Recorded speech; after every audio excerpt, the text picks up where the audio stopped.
Thank you so much, Jeffrey. And our final speaker is Robert Wiesenberger, Associate Curator of Contemporary Projects at the Clark Art Institute in Williamstown, Massachusetts. And he was the 2014-2016 Stefan Engelhorn Fellow here at the Busch-Reisinger Museum. And in addition to developing the Bauhaus collection website, which has become an incredible resource, he contributed important research on the works commissioned for the Harvard Graduate Center. And he is one of the few people to have visited Herbert Breuer's Verdure painting in a remote off-site storage facility, as our painting's conservators were just beginning to clean it after 50 years on view. His paper, which deals with that object, is titled To Break the Wall, Herbert Breuer's Harvard Murals, 1950. Please welcome Robert Wiesenberger.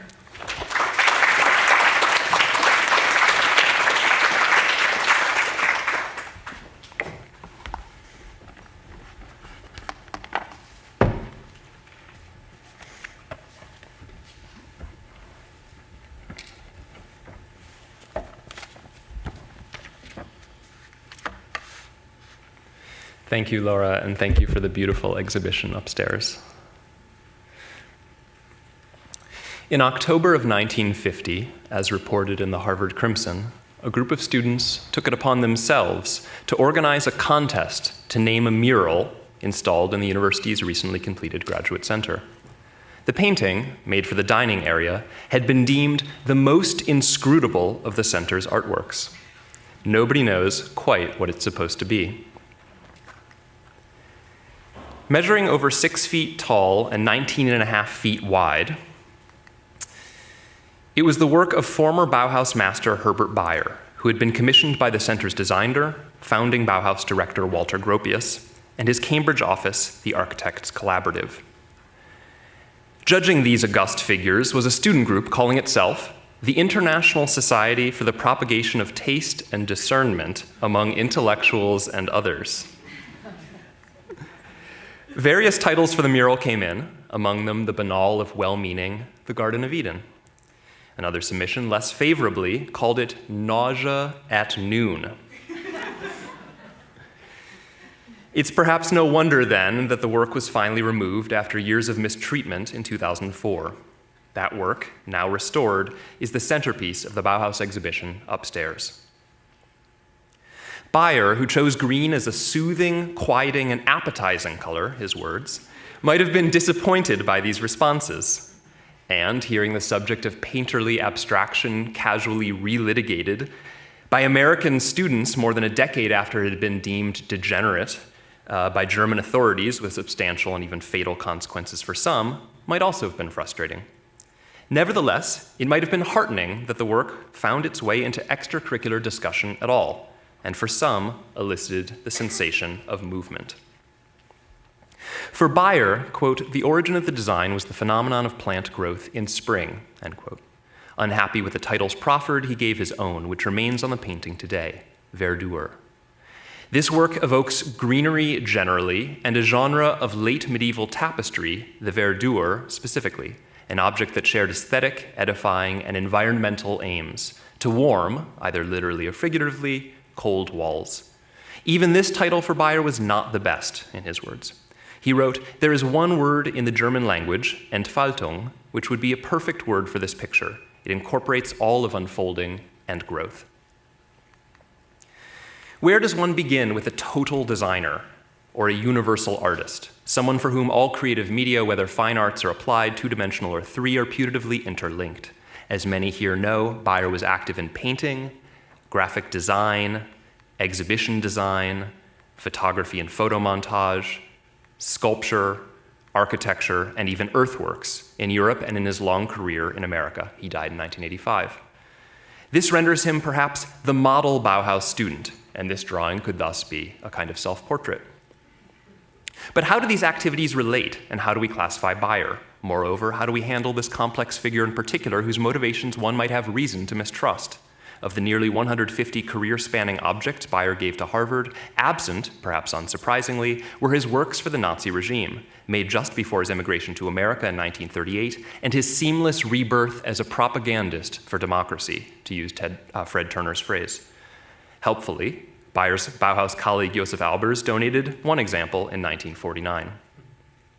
Parenthetically, it's a measure of the strength of the collections here that all of the works I'm showing, unless otherwise noted, are from the Harvard Art Museum's collections.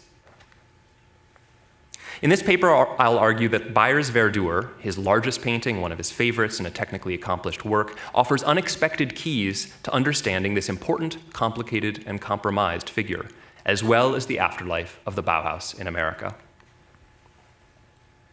Breuer's self-styling and the constant iteration of his professional image was one of his most prolific outputs over nearly 70 years of work. I use the anachronistic term identity design, today a reference to what graphic designers once called logos, to invoke the public shaping of Breuer's brand. The potted history is that he traveled to the Bauhaus from Linz, Austria, after seeing the prospectus for the school with Lionel Feineger's woodcut frontispiece. He studied wall painting with Wassily Kandinsky, producing an iconic work in the stairwell of Henri van de Velde's Weimar building, then focused in particular on print design, a division he came to head with the school's move to Dessau. Just 3 years later, he departed the Bauhaus at the same time as Gropius to go into private practice in Berlin. The mid to late 1930s had been, until recent scholarship, for example, by Jeremy Ainsley, Patrick Rössler, and Christy Law, or the Lentos Kunstmuseum in Linz, particularly hazy. The comprehensive Breuer work by Arthur Cohen in 1984 was written in direct consultation with its subject, who was a close friend. Works associated with the Breuer Archive in Denver as recently as 2005 are also mostly mute on this particular moment. Breuer emigrated to the US in 1938, designing seminal shows for MoMA in support of the Allied cause, as well as a great deal of advertising and editorial design.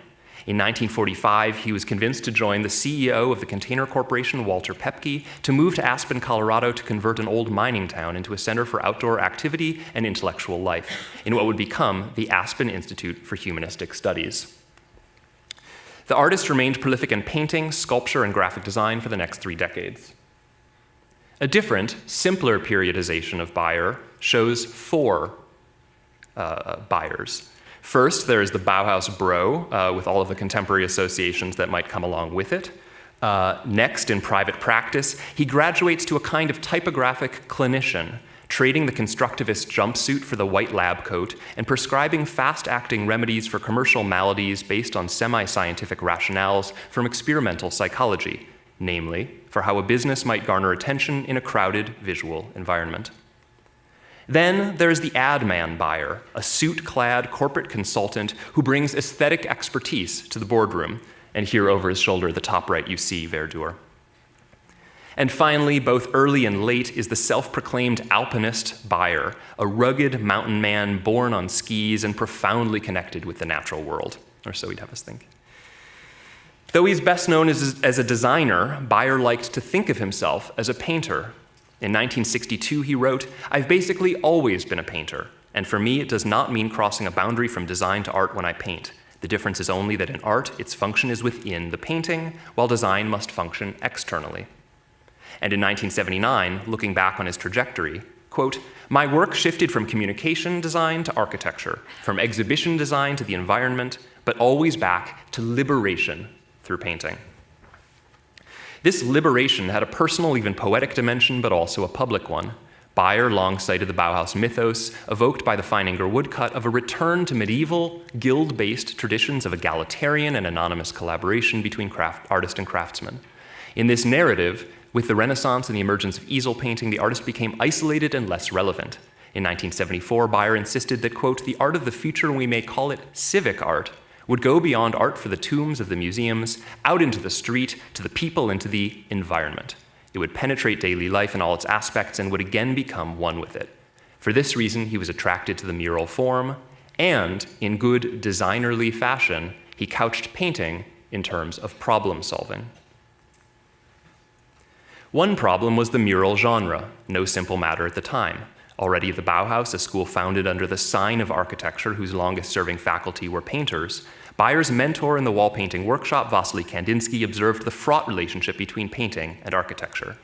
In a 1929 text in this wonderful journal, Der Kunstner, which means literally the art idiot, Kandinsky mocked the modern fetish of austere white surfaces, extolling, quote, "the bare wall, that ideal wall where nothing stands, against which nothing leans, on which no picture hangs, where nothing is to be seen. And, depending on tendency and disposition, he wrote, the painter of today is forbidden to paint easel paintings, to paint fresco paintings, to paint patterns for materials, and any other objects, to paint external walls, to paint internal walls, to paint at all. And you'll actually see this, the cover images drawing by Bayer, Iphigenia. The post-war politics of mural making were even thornier. In Europe, as Romy Golan shows, associations with the heroic realisms of the far left and far right tainted discussions in the 1950s, prompting a new monumentality that distinguished painting from wall and supported a synthesis of the arts in favor of humanism rather than populism. This, along with Clement Greenberg's declaration of a new large-scale American-type painting, also known as abstract expressionism, made the mural a fraught format.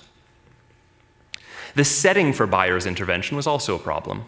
The Architects Collaborative, TAC, founded in 1945 by Walter Gropius and 7 young partners, had designed the new complex. Though never shy of publicity, Gropius did not put his own name to the office, but rather the principle that structured his pedagogy and his architectural projects, collaboration. Siegfried Gideon's subtitle for his 1954 study of Gropius, with a book jacket designed incidentally by Herbert Bayer, is apt: work and teamwork. The Graduate Center, which Gideon juxtaposed with Gropius's Dessau Bauhaus under the heading Buildings for Education, was one of TAC's first commissions and the first modern building for Harvard's campus. And we've heard a bit about it today already. Gropius, on behalf of TAC, consulted early, often, and frankly with Bayer on the selection of artists, the nature of Bayer's involvement, and the principles at stake in the project. Their correspondence shows an open-minded negotiation between them and consensus-based decisions among Gropius's partners. For him, the main thing, and I quote, was to get a close integration for the artwork with the architecture instead of having only something added on, end quote. For Bayer, who leapt at the invitation, everything was possible. He was open to the number, placement, and even technique of his work, seemingly agnostic between a canvas or a fresco integral to the wall. His only concern was, as he put it, the danger of decorativeness. The artists ultimately selected were mainly European modernists, with several Bauhäusler among them, and we've heard a bit about this already. At the entrance, Jos Valbers contributed a brick relief. Hans Arp made massive redwood relief for 2 facing walls in the grill room, which have gone through a great deal in their lifetime. Back in 2015, this work was thought to be incomplete and unexhibitable, and with the help of Maike Steinkamp and the Arp Stiftung, it was determined that Arp stipulated a second state for it, and you'll see it upstairs, looking quite wonderful. Miro produced a large mural, Georgi Kepish a wall map, and the young American Richard Lippold an outdoor sculpture. Ani Albers designed textiles for the dorms and common areas. For his part, Bayer contributed a double-height tile mural running the length of the ramp between the first and second floors with a small space divider at the top and verdure in the faculty dining room. Verdure is the focus of my talk, but I mention the tile mural because it's unfortunately remained covered since a 2004 renovation of the law school. And on the right, you see it in its current state as of today.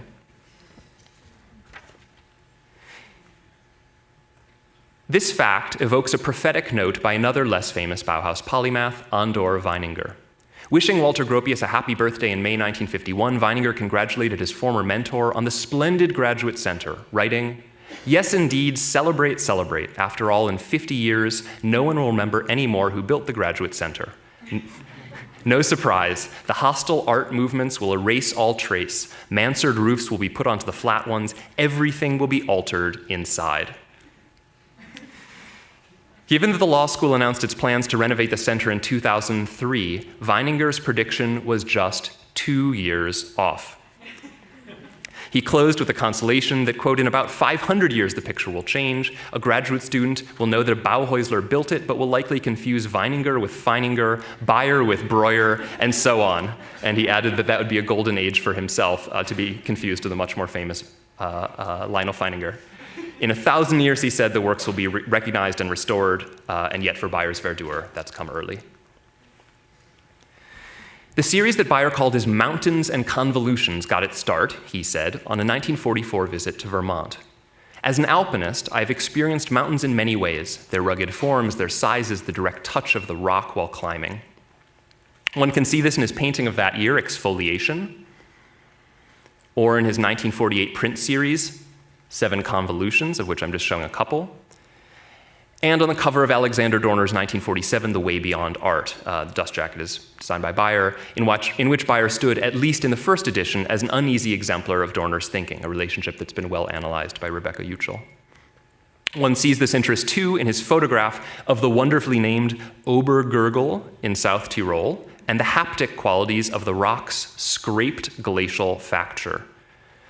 It was Dorner who called these works, quote unquote, moving mountains, and Breuer said he saw, quote, sculptural surface motion, end quote, and aimed to depict this topography frozen as if in a time-lapse film in a motion which human perception cannot recognize. This was a shift from the architectonic, think of Breuer's planar geometric wall painting of the Bauhaus, to the tectonic, and from an anthropocentric viewpoint to a geological one, all couched in a cinematic metaphor. And curiously, across his wide-ranging practice, Breuer never seriously explored film. The artist's visual language had long coupled the orthogonal with the organic, and surrealist dreaminess, along with Dadaist irreverence, permeated his career. One example, almost at random, from this collection is this drawing of 1928. I also see these two red efflorescences as surrealist flourishes of a sort. One could say that these two sides of Breuer are also embodied in the right-angle triangle versus the French curve. And these two designs of 1928 and 38, respectively, though separated by a decade, these two impulses permeated his entire practice. Breuer's mountains soon metamorphosized into plants. He wrote, "The coloring of these mountain paintings was generally in earthy tones. It later changed to bright colors when the mountain subject was extended to nature's growth and plants.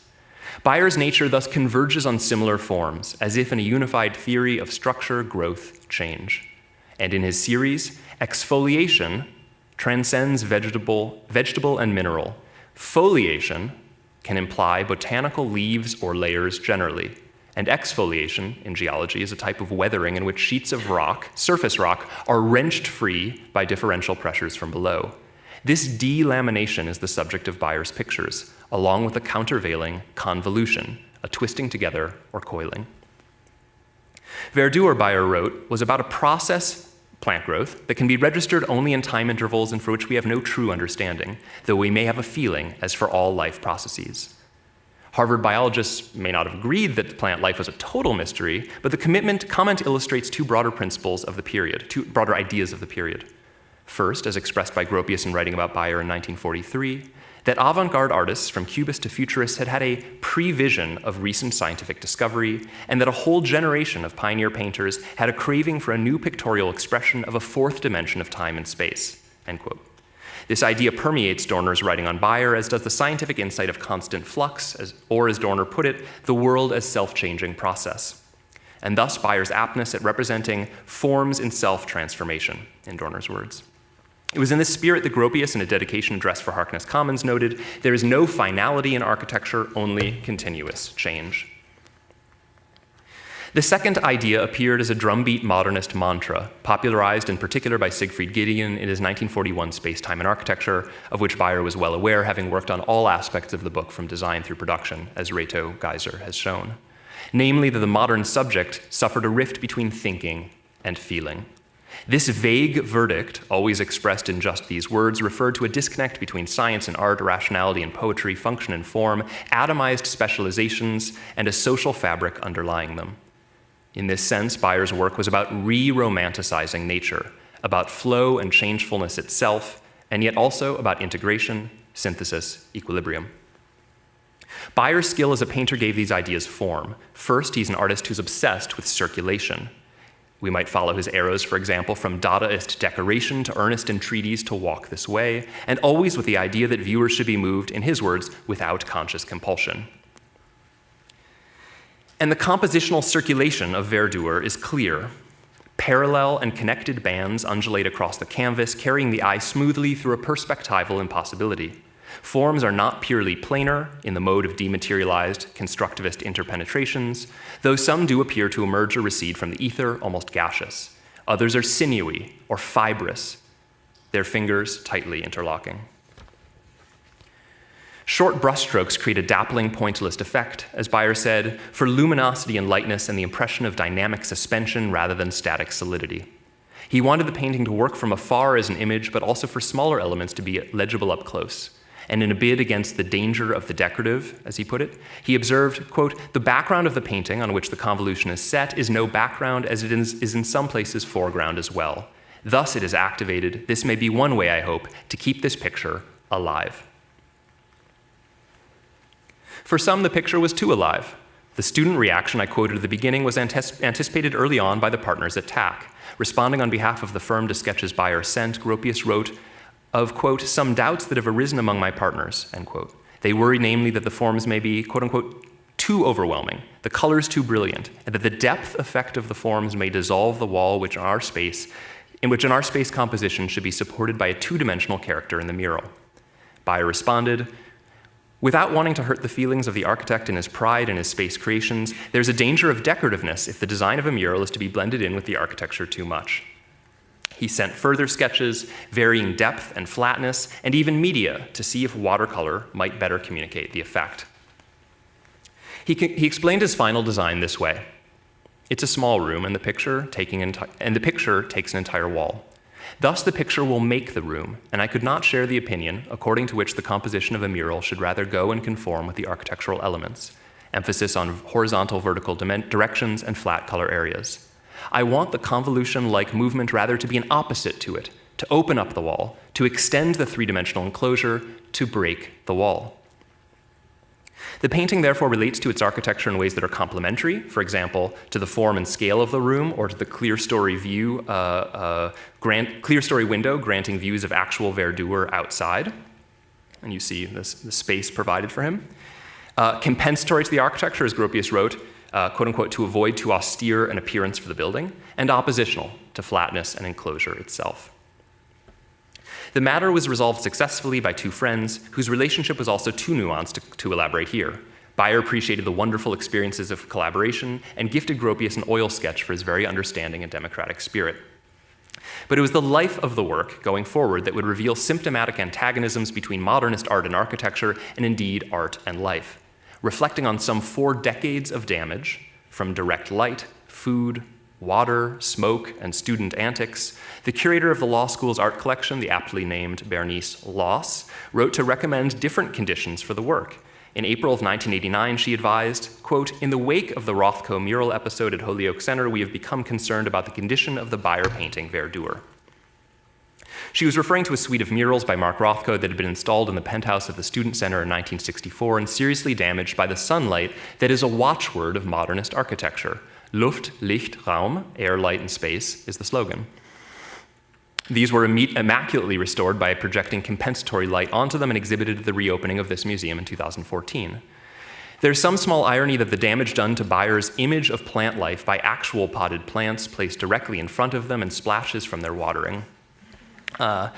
With the work of conservators Terry Hensick and Kate Smith on this picture of change and life, the ravages of time have been rolled back and organic matter removed. And you can see, of course, that night and day transition as the painting was cleaned. In his later years, Breuer spoke often of environment, both in terms of the built and natural world.